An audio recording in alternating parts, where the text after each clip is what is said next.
யாராவது பூனைய மடியில கட்டிக்கிட்டு சகுனம் பாப்பாங்களா? எனக்கு சகுனம் பாக்குறதுல எல்லாம் நம்பிக்கை இல்ல. எனக்கு இருக்கு. வாடா, வாமா. பூனைய பார்த்துட்டு போனாலே சகுனம், என்ன பார்த்துட்டு போறீங்கல்ல, போற காரியம் விளங்குன மாதிரி தான்.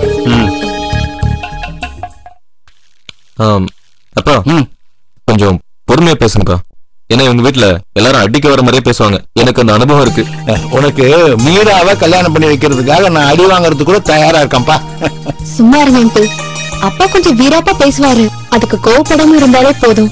அவரு எப்படி பேசினாலும் நான் பொறுமையா பேசி நல்ல முடிவோட வரமா. வரட்டா? மாமா கல்யாணத்துக்கு எனக்கு பட்டு பாவாடியும் வயிறு நெக்லஸும் வாங்கி தரீங்க, சரியா? அத உன் மாமன் கிட்டே கேளு. வயிறு நெக்லஸ் வரம்பா. சரிப்பா. அப்பா பேசிட்டு போன் பண்ணுங்கப்பா. பண்றேன்பா. வண்டி எடுப்பா. உட்காருங்க சார்.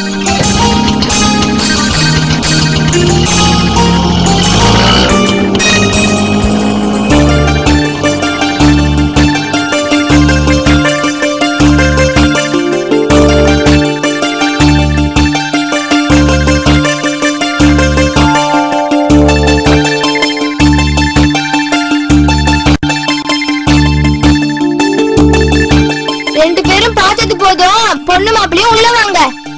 புரியல.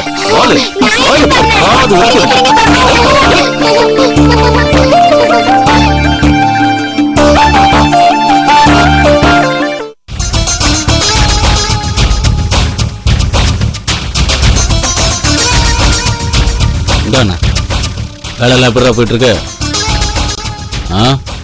ஏதோ போயிட்டு இருக்குண்ணே. முதலாளி ஒரு வேலை கொடுத்துருக்காரு. ₹1,00,000 ஒரு வேலை பாக்கெட்ல இருக்குண்ணே.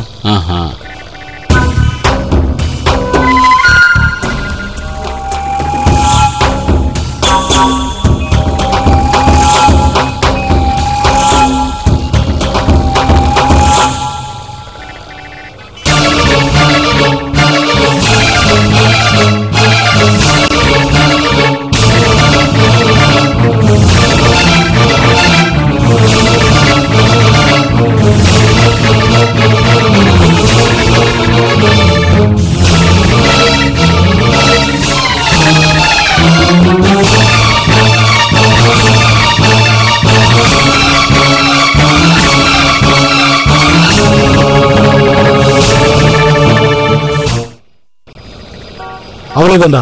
டேய், நீங்க ரெண்டு பேரும் பின்னாடி வாங்க. அவனை கார் எடுத்துட்டு அந்த பக்கம் வர சொல்லு. வந்துடுறேண்ணே. சீக்கிரம் வா. அண்ணா இப்போ வந்துடுறேன். சரி, போயிட்டு வா.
சீக்கிரம்